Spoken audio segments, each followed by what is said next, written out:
చేస్తున్నారు.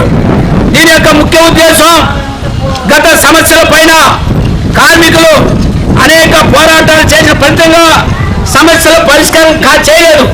అందుకోసమే సమ్మె చేయాల్సి వచ్చింది. ఆ సమ్మె సందర్భంగా యూనియన్కు, కార్మిక సంఘాలకి, అదేవిధంగా ప్రభుత్వానికి ఒక అగ్రిమెంట్ జరిగింది. ఆ అగ్రిమెంట్ ఒప్పందం ప్రకారం మీకు జీవోలు వెంటనే విడుదల చేస్తామని చెప్పి ఇన్ని రోజులు అవుతున్నా ఇప్పటి వరకు కూడా జీవోని విడుదల చేయలేదు.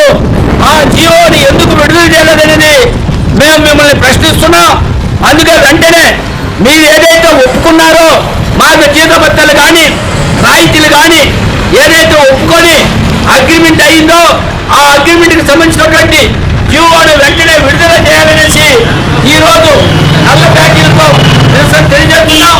13వ తారీఖు నల్ల బ్యాటరీలతో మున్సిపల్ కార్యాలయం ముందు ధర్నా చేపడతాను. కాబట్టి ఈ రక సమస్యల్ని, ఈ జీవోను వెంటనే విడుదల చేయకపోతే భవిష్యత్తులో పెద్ద ఎత్తున ఉద్యమం చేయాల్సి వస్తుందని కూడా ప్రభుత్వాన్ని హెచ్చరిస్తున్నాం.